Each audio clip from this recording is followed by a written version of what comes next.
Bonjour à tous, c'est Marilyn. Bienvenue sur Lunastro Medium pour une nouvelle vidéo concernant la nouvelle lune du 29 janvier 2025 à l'heure de Paris en Verseau. Le soleil et la lune se rencontrent dans le signe de l'avant-gardisme, des visionnaires, des hautes technologies et j'en passe du Verseau. Signe d'air annonçant de manière fixe l'hiver, même si j'ai l'impression que nous ne sommes pas totalement en hiver, mais que je ne sais pas vous, mais je trouve que ce temps annonce plutôt le printemps. J'ai entendu, pour la petite anecdote, il y a quelques jours, le merle chanter.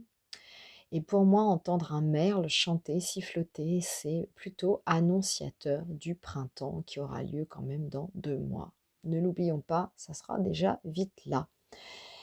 Mais avant, vous avez, j'imagine, tous entendu parler de l'alignement planétaire du moment. Alors, sur le plan astronomique, on peut voir l'image de toutes ces planètes qui semblent se figer sur une ligne imaginaire, mais ça n'est pas tout à fait le cas. Alors, pour parler simple, un alignement, c'est une conjonction en astrologie. Un alignement planétaire, c'est-à-dire qu'il y a de nombreuses planètes qui se trouvent au même niveau, donc proches, plus ou moins à certains niveaux. La conjonction en astrologie, c'est ce que l'on appelle la fusion de deux planètes. C'est comme si vous preniez votre main droite, votre main gauche et que vous vouliez les lier ensemble. Voilà. Pour moi, c'est ce qui se passe par rapport à la conjonction, donc l'alignement. Et là, en ce moment, cette nouvelle lune se fait en Verseau, mais l'alignement Pluton-Mercure est approximativement exact à 1 degré près. Donc là, pour moi, on peut parler, étant donné que Mercure est la planète la plus proche du Soleil, la combustion du mental, tandis que Lune, qui est une planète naine, Pluton, est la plus éloignée. Mais elles sont alignées, elles sont en parfaite conjonction malgré la distance qui les sépare. Bien sûr, la Lune et le Soleil sont en conjonction puisque la Lune se couche à l'horizon ouest et donc se situe dans la ligne du Soleil puisqu'elle est cachée par celui-ci. Et lorsque nous avons une pleine Lune, nous avons la Lune qui se lève à l'horizon est, donc du côté de l'ascendant, entre autres, et donc celle-ci est éclairée inévitablement par le Soleil. J'espère que c'est clair pour vous. Lorsque vous observez la carte du ciel que j'ai laissée entièrement, vous avez la ligne d'horizon ascendant, donc AS en gros caractères, et descendant DC en gros caractères également. L'ascendant, c'est l'horizon est, donc le levant, et le descendant, c'est l'horizon ouest, le couchant. Et là, on sait que le Soleil, lorsque cette nouvelle lune va se faire, sera dans le ciel, la lune sera cachée par le Soleil et il sera 13h35 à peu près. Voilà. Donc, j'espère que ces petites bases astrologiques ont été nécessaires pour remettre un petit peu au goût du jour ce dont je parle pour les plus novices. Pardonnez-moi aussi, j'ai reçu quelques messages pas très sympathiques qui évoquent le fait que c'est trop long ce que je dis ou que je parle trop vite. Donc c'est un travail quand même que je consacre pleinement. Il est 22h45 et je suis en train de faire ma vidéo. Je le fais avec grand plaisir pour les plus passionnés et pour ceux qui s'intéressent à ce que je fais et à la manière dont j'élabore les choses. Mais je dois dire que cela est un petit peu difficile pour le moral puisque quand même, ce n'est pas simple. C'est déjà un travail mental, c'est un travail d'étude, c'est un travail d'observation. Donc par moment, ce n'est pas toujours évident parce que, j'y mets tout mon cœur, j'y mets, toute ma personne. Je ne suis pas payée pour ça. Ça prend un temps fou, même si c'est de la passion, personne ne m'oblige à le faire, hein, c'est pas la question. Bien sûr, c'est ma responsabilité.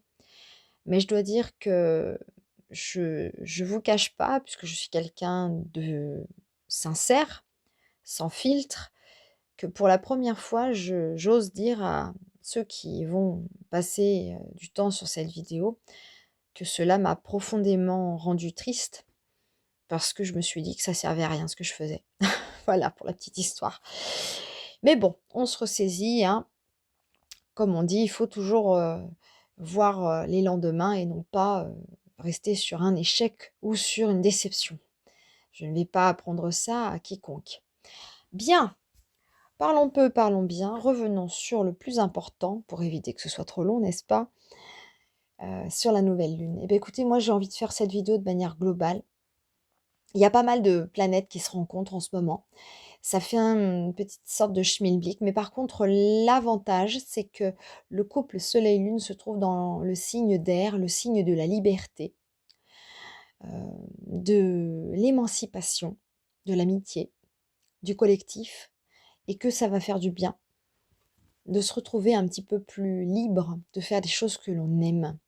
Et figurez-vous, pour ceux qui ne le savent pas, l'astrologie est un point important par rapport au Verseau. Pourquoi? Parce que le Verseau, quand on regarde sa signification, je vous mets les aspects au soleil et la lune, nous avons quand même, dans la symbolique du Verseau, des ondes, on dirait des petits W ou des W à l'envers, donc il y en a 3 à peu près, et en fait cette symbolique, ça veut dire, qu'il y a de l'électricité et donc que cette électricité d'onde est reliée aux étoiles.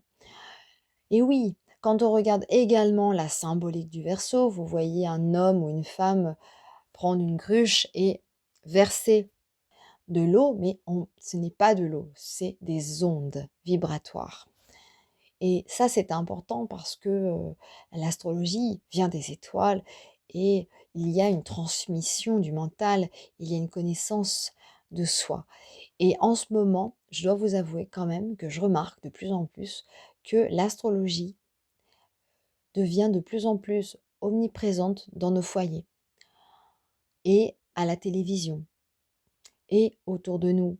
On va commencer à comprendre que ça va bien plus loin que des horoscopes. L'horoscope, c'est par heure.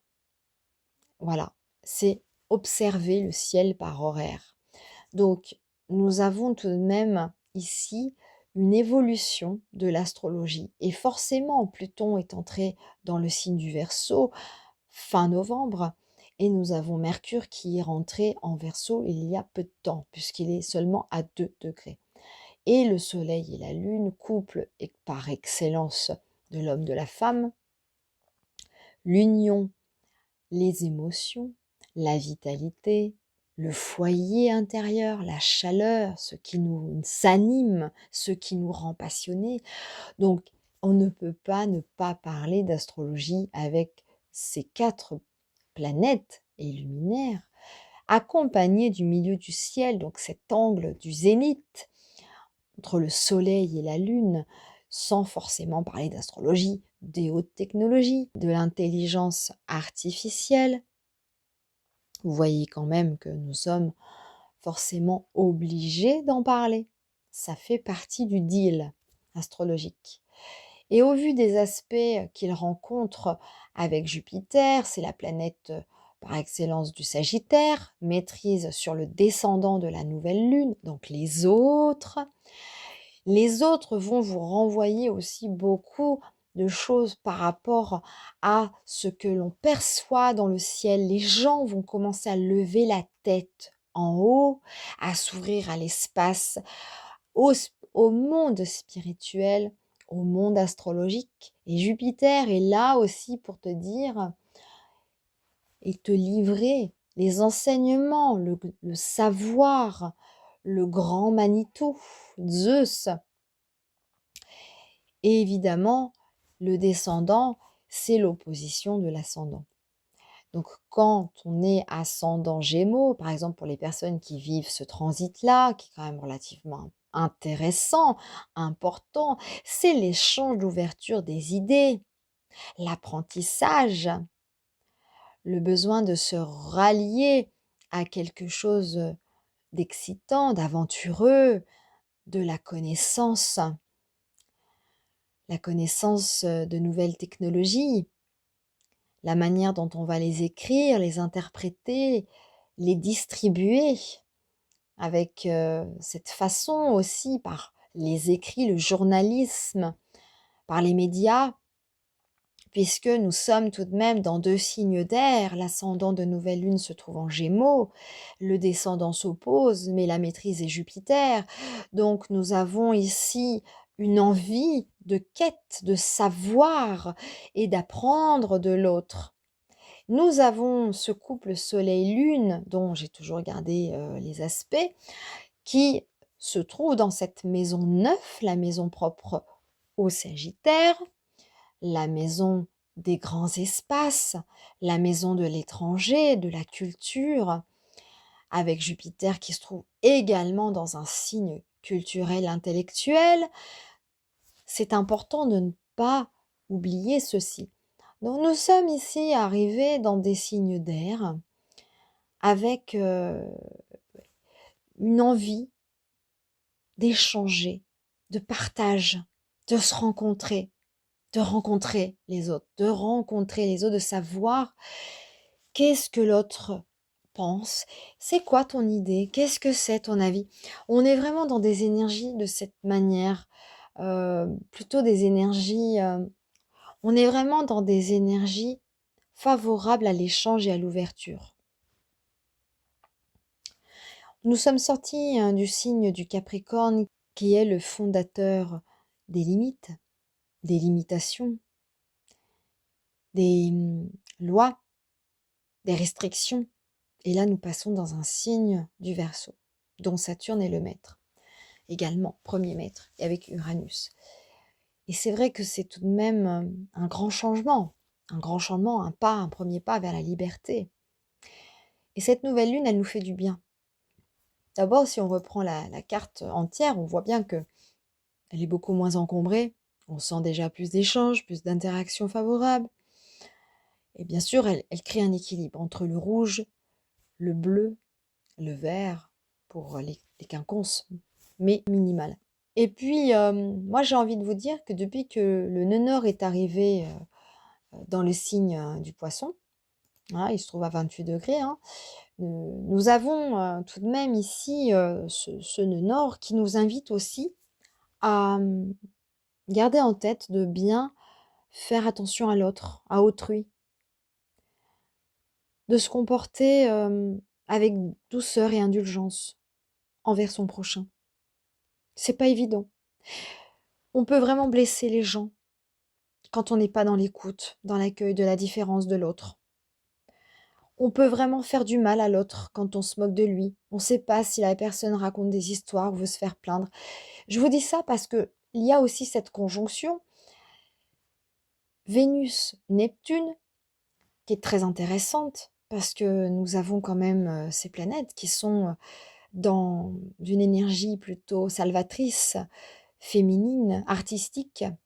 Et en Poisson, bah, cette planète est dans domicile, Neptune, et Vénus se trouve exaltée, se trouve vraiment dans son plus simple appareil, c'est-à-dire qu'elle est livrée vraiment en tant que planète magnifiée. Elle est magnifiée, cette planète. Elle se trouve dans un état de grâce. Elle se trouve chez elle, en plus, avec une énergie suprême de l'amour qu'elle va véhiculer. Il est important de bien faire attention à cette conjonction et à cet aspect-là, parce que il nous est amené à être plus dans cette douceur, cette empathie et le besoin de prendre en considération l'autre, besoin de pardonner aussi, besoin de s'excuser, de reconnaître quand les choses, elles n'ont pas été faciles à entendre. Quand, par exemple, on a pu vous vous blesser avec des mots tranchants, des choses qui ont pu arriver, les quelques semaines avant, les quelques mois, parce qu'on a quand même vécu des difficultés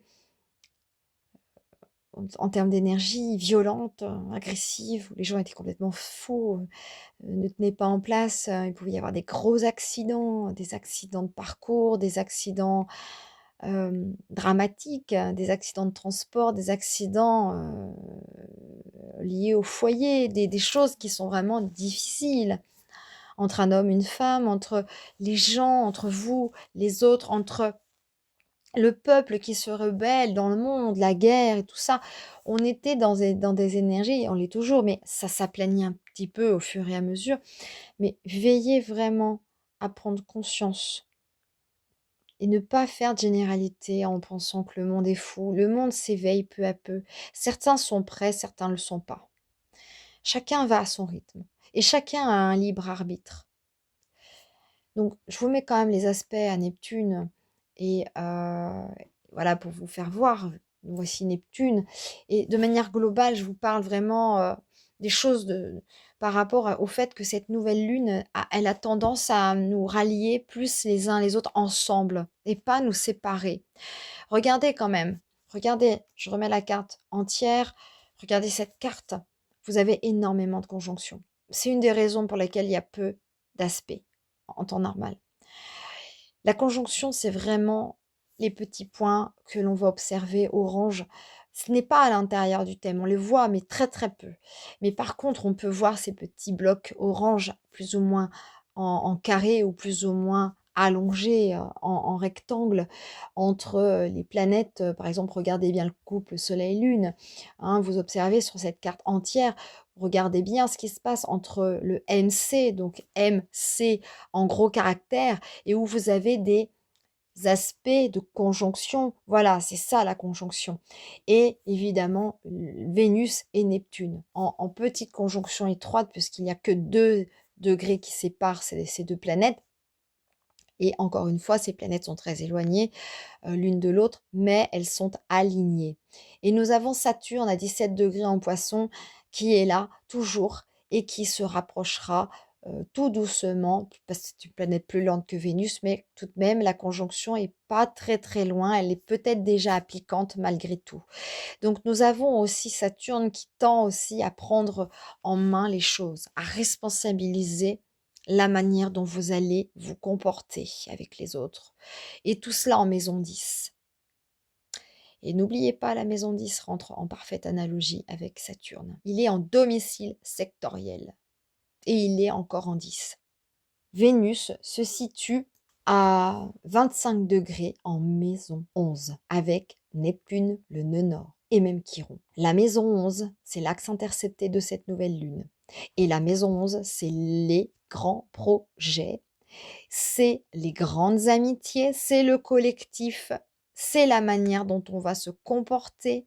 Si vous faites partie d'une association, vous êtes dans le don, par exemple une association qui aide les personnes à mourir, il y en a. Je vous dis ça parce qu'il y a Saturne et vous avez aussi le signe du Poisson, qui est aussi le signe des soins palliatifs, les soins de fin de vie, les soins spirituels, tout cela. Et moi, je vous dis ça parce que ça me vient comme ça. Et vous avez le nœud nord qui invite, pour les personnes qui me poseraient la question, je me pose toujours cette question, mine de rien, je me dis peut-être, et en même temps, le nœud sud se trouve en vierge. Donc ça veut dire que le nœud sud a été vécu en vierge. Et les personnes qui ont un nœud nord en vierge peuvent imaginer aussi que la dernière incarnation, eh bien, elle n'était pas, puisque le nœud sud est en poisson. Vous voyez, moi, je me pose toujours cette question. C'est une petite aparté, on pourra en parler sur d'autres vidéos. N'hésitez pas à me laisser un commentaire. Mais je me pose toujours cette question, à savoir, probablement, le nœud nord en poisson est la dernière incarnation de l'âme. Il faut se poser les questions par rapport aux personnes qui ont le nœud nord en vierge. Parce que quelqu'un qui a un nœud nord en vierge, ça veut dire que le nœud sud a été en poisson. Donc la personne a vécu des expériences d'avant en poisson, des résurgences, des choses qui se sont passées. Et maintenant, il faut qu'elle aille dans la perfection du nœud nord en vierge. Alors, pour ceux qui sont intéressé par rapport à ce transit dont j'ai parlé sur une de mes vidéos, n'hésitez pas à regarder dans mes vidéos Nœud Nord en Poisson. Elle fait partie des vidéos récentes sur ma chaîne YouTube. Ce nœud nord, pour moi, je dirais, dans cette nouvelle lune, avec cette conjonction à Neptune, cette conjonction à Vénus, nous invite à être vraiment dans le don,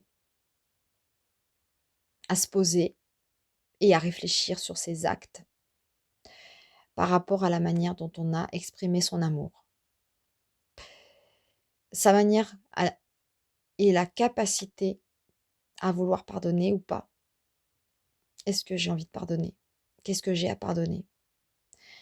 Pour moi, cette nouvelle lune, elle invite aussi à recommencer les choses et à démarrer de nouveaux projets comme une résolution. Comme une résolution de début d'année. Et nous sommes toujours en janvier. Ce n'est pas trop tard. Vous pouvez encore vous pencher sur la question, réfléchir. N'oubliez jamais que actuellement, beaucoup de personnes se posent des questions.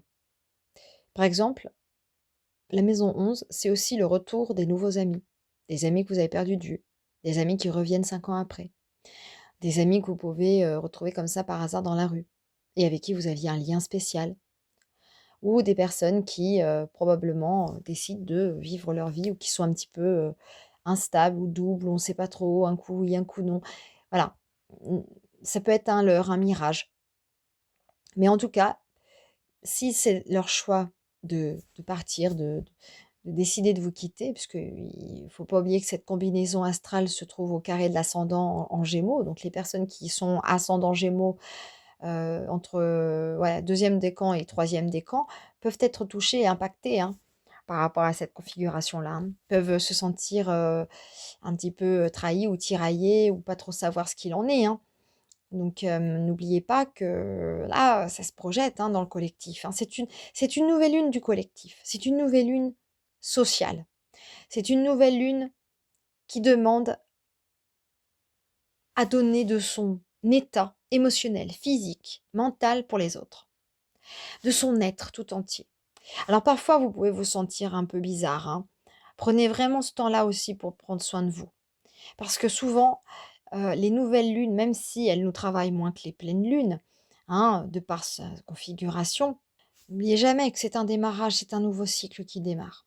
Donc elle tend à vouloir monter, à croître dans le ciel et vous faire germer les idées. L'ascendant de nouvelle lune Gémeaux, faire croître, faire germer les petites germes comme ça, les petites pousses, une fois qu'on a planté la graine en bélier, une fois que celle-ci a commencé à grossir sous terre en taureau, là les germes commencent à sortir de la terre pour regarder ce qui se passe dehors. Il y a de la curiosité. Vous allez être amené aussi à être curieux de l'autre. Que l'autre est un drôle de zozo, que l'être humain est étrange. Et c'est ça la tolérance. C'est ce qui va vous être amené à comprendre, la tolérance et non pas l'intolérance. La tolérance envers autrui, la tolérance envers votre frère, votre sœur, votre prochain. Voyez? Et ça, c'est quelque chose qui pour moi domine dans cette nouvelle lune. Je vous remets la carte. Parce que vraiment, lorsqu'on observe ce qui se passe, il y a des communications, mais il y a des échanges, il y a des intérêts. Et puis, je vais quand même regarder des aspects aussi à Mars, parce que Mars, c'est aussi le détenteur de l'action. Il est sous cette maîtrise de la maison 11. Et c'est cet axe qui est intercepté, Bélier-Balance. Et Mars se trouve en Cancer en maison 2. Donc là, il est aussi capable pour vous de trouver écho dans vos propres valeurs. Quelle valeur est touchée? Il y a beaucoup de personnes qui peuvent se sentir blessées. Je vous l'ai dit en début de vidéo. Donc, cette nouvelle lune nous amène aussi à soigner nos blessures, nos valeurs morales, nos valeurs familiales. Cette planète se trouve en Cancer, c'est le signe de la famille. Et la lune se trouve dans un signe qui n'a rien à voir avec le Cancer, qui est dans un signe d'air, dans un signe du Verseau. La liberté de cette lune qui a besoin d'être émancipée, qu'on lui fiche la paix, d'avoir ses propres idées, de ne pas se laisser gouverner par n'importe qui. Et Mars est dans la maison de la lune, qui elle est uranienne pour le coup. Et donc, on a vraiment un truc un peu électrique. Et pourtant, les aspects de Mars à Uranus sont excellents. Il y a une dynamique, un besoin prospère d'aller dans son subconscient pour y voir ce qui s'y passe en maison 12 avec Uranus. Et en plus en taureau. Donc là, on a besoin de faire fructifier tout cela. Alors, attention tout de même, hein, parce que même si les aspects sont favorables, il peut y avoir aussi pas mal de personnes qui peuvent se faire opérer. En ce moment, c'est vrai que les hôpitaux, les accidents cardiaques, les accidents vasculaires, les accidents en tout genre, avec Mars et Uranus, même s'ils sont au sextile entre eux, n'oubliez jamais, hein, vous avez le carré à Chiron. Donc il est demandé quand même d'aller chercher aussi à l'extérieur pour pouvoir vous aider. À l'extérieur, mais surtout prendre ce courage pour pouvoir vous guérir vous. Et encore une fois, il y a des choses de la famille, d'ordre familial, qui sont et qui demandent à être exprimées, à être actionnées par cette action, cet objectif. Vous avez le carré de Mars aux lunes noires, hein, la lune moyenne. Hein. Donc, encore une fois, c'est pas évident parce que ça se joue en plus en maison 5, dans la maison de l'amour, la maison des enfants. Vous pourriez être en souci par rapport à un enfant. Vous pourriez être en souci aussi par rapport à votre couple, hein, s'il n'y a pas réellement d'engagement, si vous n'êtes pas marié, s'il y a des désirs à ce niveau-là et que ça ne se fait pas, vous pouvez vous sentir blessé dans votre amour-propre. Hein. Prenez vraiment soin de vous. Mars est rétrograde, donc Mars garde les frustrations, Mars garde la colère. Mais n'hésitez vraiment pas à bien être vigilant par rapport à ces sentiments que vous ressentez, ces énergies contradictoires et frustrantes que vous ressentez. Ça touche vos valeurs. Ça touche vos valeurs. Hein, les personnes troisième décan cancer, entre le deuxième et le troisième, et bon, je pense que ça va plutôt toucher quand même le deuxième puisqu'il rétrograde, vous avez un impact assez fort. Et puis, ne lésinez pas sur l'expression et sur le fait de vouloir dire et construire votre partenaire, votre couple. Avec Vénus, il est au trigone, donc il est vraiment important d'en parler, puisque là, vous avez un risque de débordement émotionnel et de colère, et ça risque de bien faire bouillonner la marmite. Hein. Ça, c'est vraiment quelque chose qui est important lors de cette nouvelle lune, de partir sur un nouveau départ. Prenez le temps aussi. Prenez le temps de l'exprimer. Alors, en parlant d'exprimer, je vais tout de même appuyer sur Mercure. Voilà, donc Mercure est favorable. Prenez le temps d'écrire, prenez le temps, encore une fois, pour vous, avec Pluton qui vous demande l'exigence d'aller au tréfonds de votre âme, de ne pas rester comme ça. Pluton, il est là aussi pour faire ressortir toutes ces paroles qui n'ont pas été dites. Pluton, il est là aussi pour ressortir tout ce qui a été caché, tout ce qui a été obscur, et le faire voir. Plop. Et en Verseau, on est tout de même dans un signe révolutionnaire. Hein. Donc vous pouvez avoir un Mercure qui se rebelle, qui peste. Hein. Un Mercure en Verseau est plutôt sympa. Hein. C'est les idées, hein. C'est une octave au-dessous d'Uranus. Mais il est nerveux, hein, Mercure, hein, quand même. Hein. La mobilité est vive. Hein. Et en Verseau, 10 fois plus vive. Donc vous pourriez avoir des idées de génie, comme une clé d'un coup qui s'allume dans votre cerveau. Et l'idée, c'est quoi? C'est de pouvoir communiquer clairement avec des gens, demander conseil, hein, de vous aider du collectif. C'est vraiment très très important pour cette nouvelle lune, pour vous de bien garder en tête tout cela. Et puis comme je vous l'ai dit, l'alignement, c'est aussi conjonction de plusieurs planètes. Donc il y a aussi des énergies qui sont plus ou moins faciles et que vous êtes obligé de cohabiter avec toutes ces énergies-là. Il y en a qui se marient bien, comme Vénus et Neptune. Et puis il y en a d'autres, Mercure-Pluton, ben, c'est un petit peu obscur, mais vous pouvez écrire des best-sellers, voyez, genre des enquêtes, ou même des livres qui traitent des révolutions, de l'histoire, de la guerre, de l'IA, hein, après tout. Pluton, il est là aussi pour rénover les choses, hein. il est là pour, changer les choses. Donc et puis ça se trouve quand même en maison neuve, donc on est aussi vers une ouverture, du nouveau, du spirituel et cetera. Une manière de penser aussi, une manière de penser, philosophique, une l'art est la manière, d'être aussi puisque vous êtes dans votre plus simple expression et Mercure, vous le savez, nous l'utilisons tous les jours. Vous prenez votre téléphone, vous envoyez un texto à votre copine, c'est Mercure qui parle en vous. Voilà. Vous écrivez une revue ou une nouvelle, si vous aimez écrire, bah, c'est votre Mercure qui s'exprime ainsi et les gens qui vont être, sensibles à votre manière, votre verbe, votre manière d'écrire, de l'exprimer, ça va matcher ou pas. C'est vous. Ça va attirer ou ça ne va pas attirer. C'est pareil pour les astrologues, vous allez pouvoir être, c'est à l'identique des astrologues, hein. Vous avez un astrologue qui a un Mercure en Sagittaire, ça va peut-être plus vous parler parce qu'il va parler des mythologies, il va parler, de la manière de prendre conscience du sens de la quête des choses, hein. Je crois que Luc Biget, je me demande s'il a pas, je me demande s'il est pas Sagittaire ou il y a pas un truc avec le Sagittaire pour Luc Biget. Il me semble de mémoire et peut-être qu'il a un Mercure, mais j'ai un doute. Mais il me semble qu'il y a un truc avec le Sagittaire. Cancer et le Sagittaire, il me semble. Voilà.